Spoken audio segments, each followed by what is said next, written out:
Hi, everyone, and thanks for tuning in. I'm Josh. And I'm Sarah. And we are the Hiking Fools, bringing you unique personal insight on Glacier National Park that you can't get anywhere else. In this episode, we are discussing Sperry Chalet and the hikes that surround it, how to get there, what the experience is like, and a few other tips and tricks for your stay at Sperry Chalet. First of all, this place is historic. It's a very storied chalet. Sarah, you know a little bit more about the chalet history in the park? Yeah, the Great Northern Railroad, specifically James J. Hill. He was an American railroad director, while his son, Lewis W. Hill, was in charge of building these chalets, kind of bringing people out west and giving people an opportunity to stay somewhere in the backcountry. And there were 9 chalets totally built, but only 8 in the backcountry, and only 2 survive now. Belton Chalet is out in West Glacier there, and it's still occupied. It's just not in the backcountry. Everything was built by wood except for the 2 remaining, which is Granite Park Chalet and Sperry Chalet, which is what we're going to talk about today. These chalets were built between the years of 1910 and 1915. And they're still standing, but not without some challenges. In the recent past, Sperry Chalet specifically has endured a fire, and some of it went down, and they've rebuilt, and we've seen it since then. Last year, Sarah and I got to stay at Sperry Chalet for the first time. A wonderful experience, but it's, you know what? It's still there. It's supposed to look like it used to, and we've seen it plenty of times prior to that. Yeah, it's a historic structure up there, like Josh said. There was a fire, unfortunately, which we spoke of before, the Sprague Fire in 2017. So the bunkhouse did burn down. The Glacier Park Conservancy did a really good job raising money and rebuilding that. They had to bring supplies up by helicopter. It took 2 years to reconstruct, but it's better than ever, and it's ready for you. Sarah and I were lucky enough to attend a Glacier Conservancy event, and we came home with a piece of one of the beams that supported Sperry Chalet as it was being rebuilt. Sperry Chalet kind of sits in an area that's a little bit difficult to get to, and we've mentioned that before. There's a couple of ways to get there. You can start at Lake McDonald Lodge and hike the dreaded, hike the... Yeah, there's opinions We about like it, but it's hard. It's a difficult trail, the Sperry Trail. It goes up 6.5 miles up to Sperry Chalet if you take that route, and it's steep, and from previous fires, it's kind of open and exposed. There's some waterfalls you can view on the right-hand side, and you get several views of Lake McDonald. So it's still beautiful, even though it's difficult. Make sure you're in good shape and start early in the day and bring plenty of water. There's not a lot of water to filter there. But once you get up there, the chalet is located at 6,500 feet on this glacier ledge, and you've got mountains surrounding you. You've got Mount Brown, Edwards, the chalet's in the shadow of Gunsight Mountain. You got Lincoln Peak to the other way.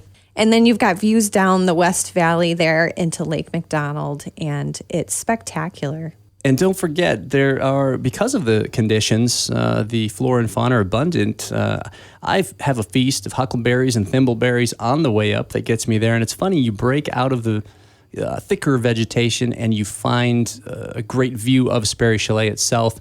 It looks tiny in the distance, and it still is a while to get there. It's that duality of, I see it, I'm almost there, and then I've been walking for a while and it looks no closer. It's kind of, you don't lose heart. Keep the hope that once you see it, you're getting there. You're on your way.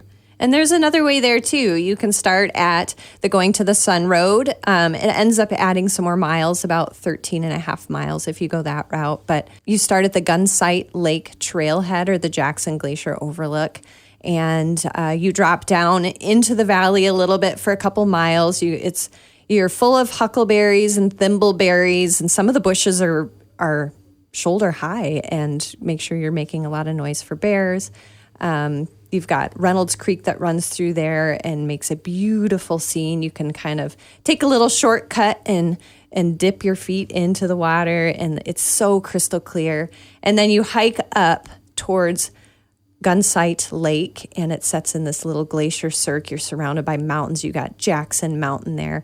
Refilter water there, cross a bridge, and then you head up again. You start climbing up towards a pass. So that's one of 2 passes you'll get to.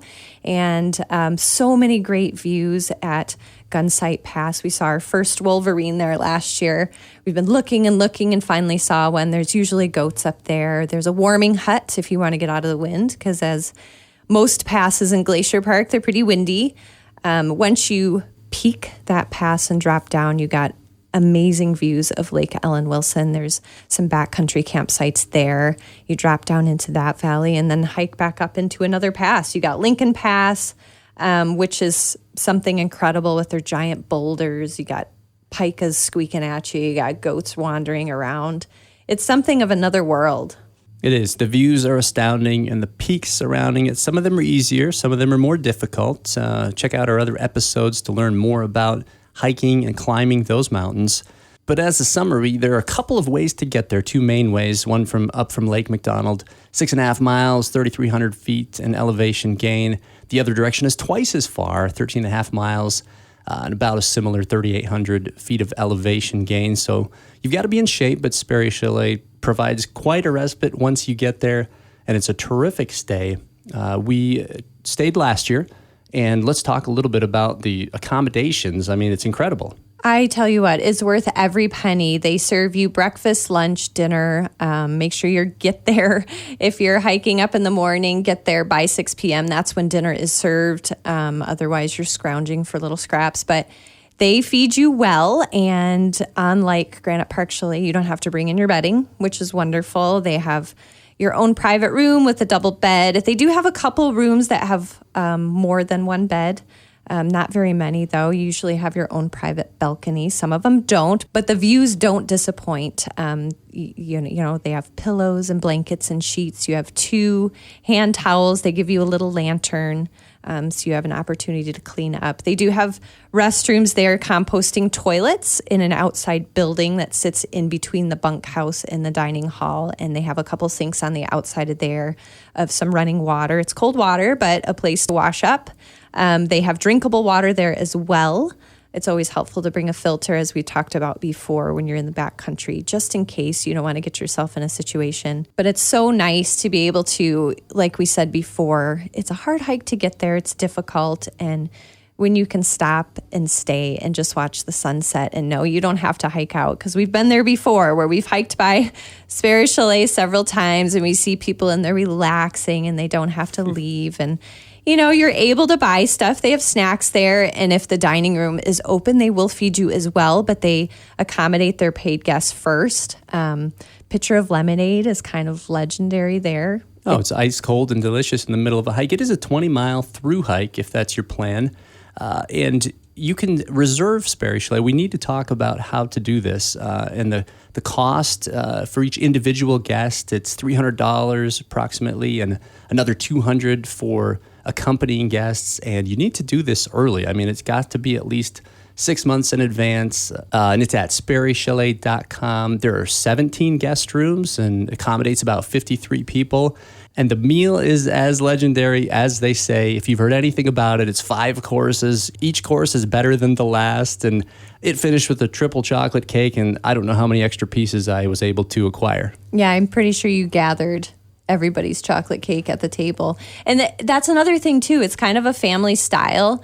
So we happened to stay there with a large group of people, so we all sat at the same table. But sometimes you share a table with other guests there and you kind of hear their stories. And I remember going around the room and everybody introduced themselves and just told a little snippet about, you know, why they're there, where they're from. There's people from all over that try to get a stay at this awesome chalet, and it's really neat to hear their story. Our server, I was impressed. He memorized each of our names in our group. So we came in for dinner that night, and he went around the table and asked our names. And then the next morning, we came into the dining hall for breakfast, and he said good morning to each of us by name. I just thought that it was very personable, and you don't get that too often anymore.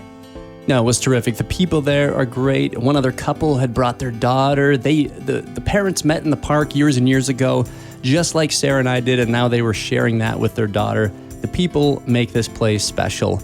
And we're going to keep talking. We're taking a short commercial break now, but stick with us. We've got another segment coming right up. Hello, this is Don Bennett, president of Freedom Bank in Columbia Falls.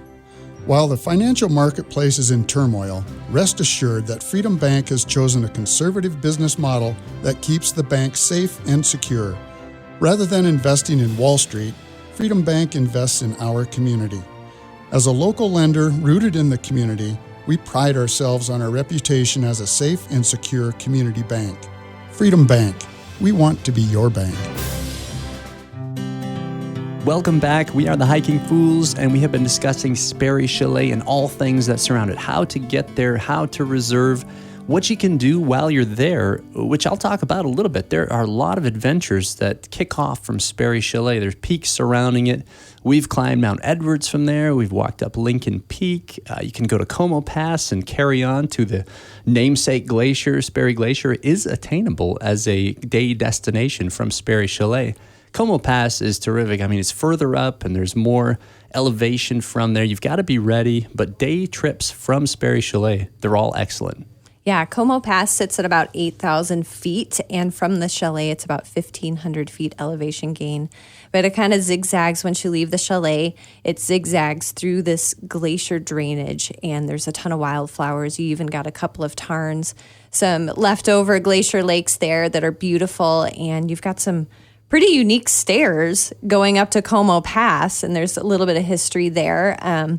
When the chalet was first built, the stairway was not there. It was a metal ladder that was attached to the wall there. And I can't imagine, I mean, having walked those stairs a couple of times, I can't even imagine going up the side of that wall. The wind is just whipping on this metal ladder. There's no handrails. It's much better now. They've pickaxed and blown out the wall and made stairs. They've even widened it over the years. You've got a metal wire there you can hold on to. The wind does whip you, but it's a nice little walk up for people. We've seen goats use it, grizzly bears use it. It's a nice way to get up to that little area of Como Pass that is spectacular. It's one of my favorite places in the park, I have to say. Oh yeah, a staircase built into a rock wall, a stairway to heaven, because when you get over that pass, you can see into the other side of the park, the glacier itself. There's a lot to do while you're staying at Sperry, so if you can do it, if you can get it, spend a couple of nights there. Yeah, Como Pass has access to, like Josh mentioned, Edwards Mountain. It's not a mountain for beginners, so make sure you don't just go running up there. You have to plan ahead, you have to do your research, and you have to know exactly what you're doing. So please don't attempt something like that. Stick to something if you're a beginner, more like Lincoln Peak, which is off the other direction from the chalet, and that's just as great. But you've got Sperry Chalet down there. You got a ton of leftover glacier moraine. It kind of rolls through there with a ton of water. You can walk to the glacier. It's not a good idea to walk on the glacier for obvious reasons, but you can go right up to it, and there's something spiritual about that.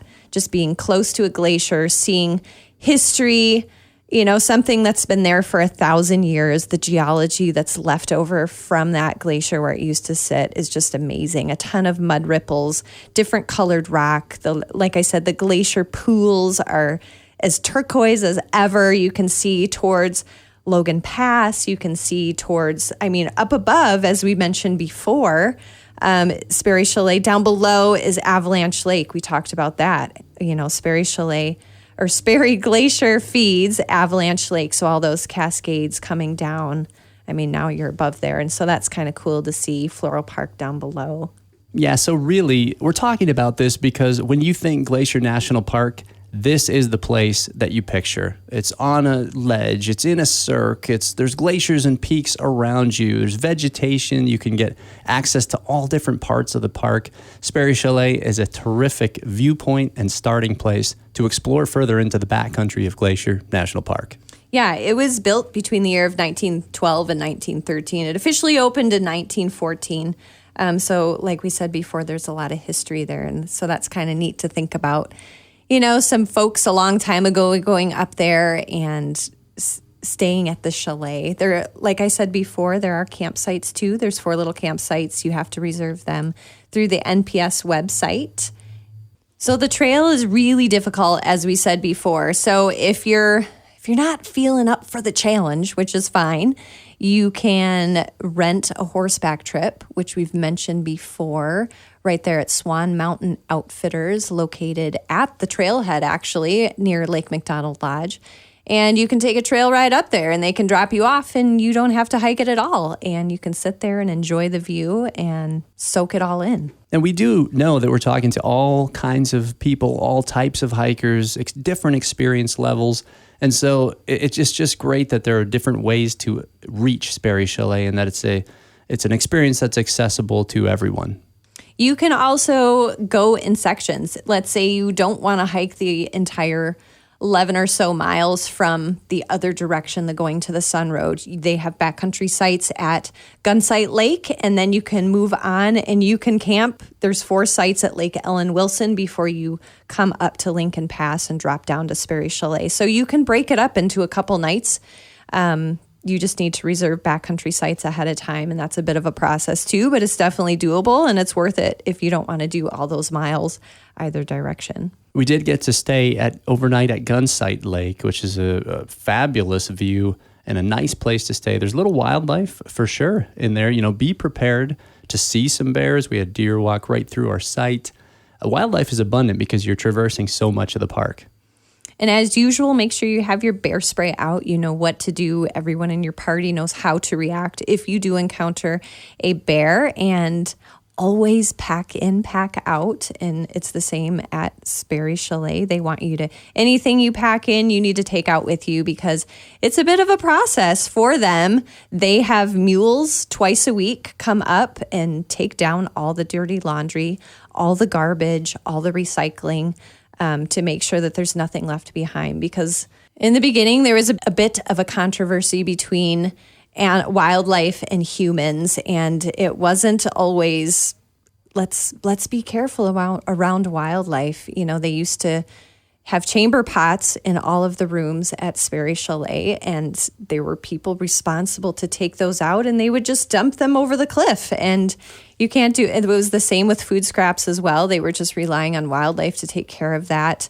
There used to be a washing machine on the back deck of Sperry Chalet, and the goats would come up and try to get the phosphorus out of the soap. And now we're safe. We know that that's not okay. We don't want wildlife close to people, but there's some history there and some interesting stories. And one of my favorite books, reading and learning about Sperry Chalet, it's called Welcome to Sperry Chalet by Beth Dunnigan. And she is the niece of part of a 4-generation family who ran Sperry Chalet.